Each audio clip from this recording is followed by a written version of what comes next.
Turminha, voltando agora com a nossa aula de geografia.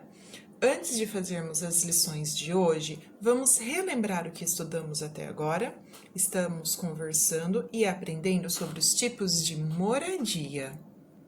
Vamos relembrar o que são casas de palafita? Casas de palafita, crianças, vocês se lembram que são aquelas construídas em cima de estacas de madeira? O que são estacas? São aquelas madeiras bem compridas e pontiagudas. E elas são fixadas no chão. E por que elas são construídas desse jeito? Porque quando a água dos rios sobem, essas casas elas ficam protegidas, isso mesmo. E essas casas são construídas por moradores do estado do Amazonas. Também conversamos sobre as casas de enxaimel. Elas também são construídas de madeira, mas elas são preenchidas por materiais como, por exemplo, os tijolos. Aprendemos também que esse tipo de construção, ele foi trazido por pessoas que vieram de outros países, onde o frio é muito intenso e chega a cair neve.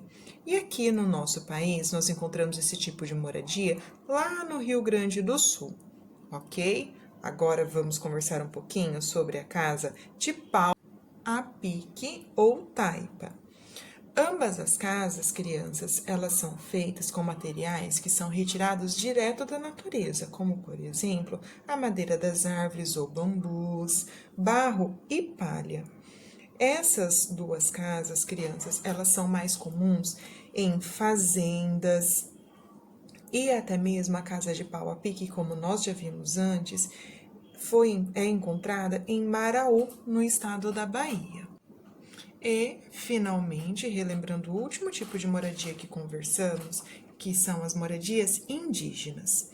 Aqui, turminha, nós vimos que existe aquela casa grande, chamada de casa comunal ou casa-aldeia, onde várias famílias residem juntos, ou casas que são parecidas com a que nós moramos, casas de alvenaria. Agora, crianças, vamos para a atividade.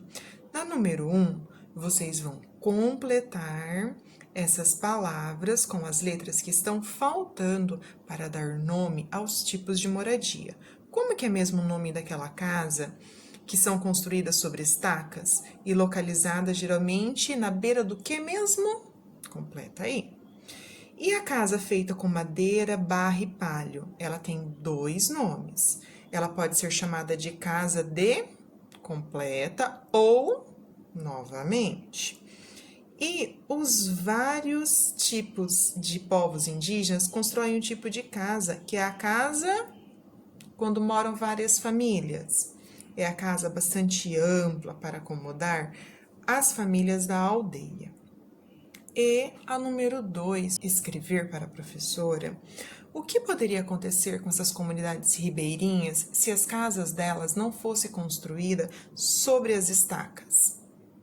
E finalmente, turminha, na número 3, vamos aprender um pouquinho mais sobre as casas que são construídas em lugar que faz muito frio. Essas pessoas, elas são conhecidas como povo Inuit. E antes disso, elas eram chamadas de esquimó. E vocês sabiam que realmente elas viviam dentro de iglus? Isso mesmo. E esses iglus, eles eram construídos com grandes blocos de neve para que as paredes ficassem bem grossas. E lá dentro, eles deixavam lamparinas acesas ou eles aqueciam ali o iglu com o calor do corpo deles.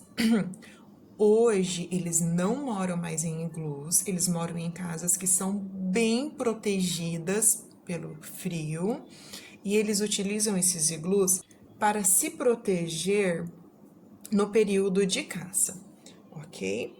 Agora, crianças, que vocês aprenderam um pouquinho sobre essas casas construídas em lugares muito frios e os iglus, vocês vão responder as questões A, porque as casas dos inuits precisam ser bem protegidas. B, vocês vão pintar no texto o nome do material com que são feitos os iglus. E C, atualmente os iglus são usados como moradia? Precisa explicar a sua resposta. Terminou? Não esqueça de enviar as fotos, ok? Beijinhos!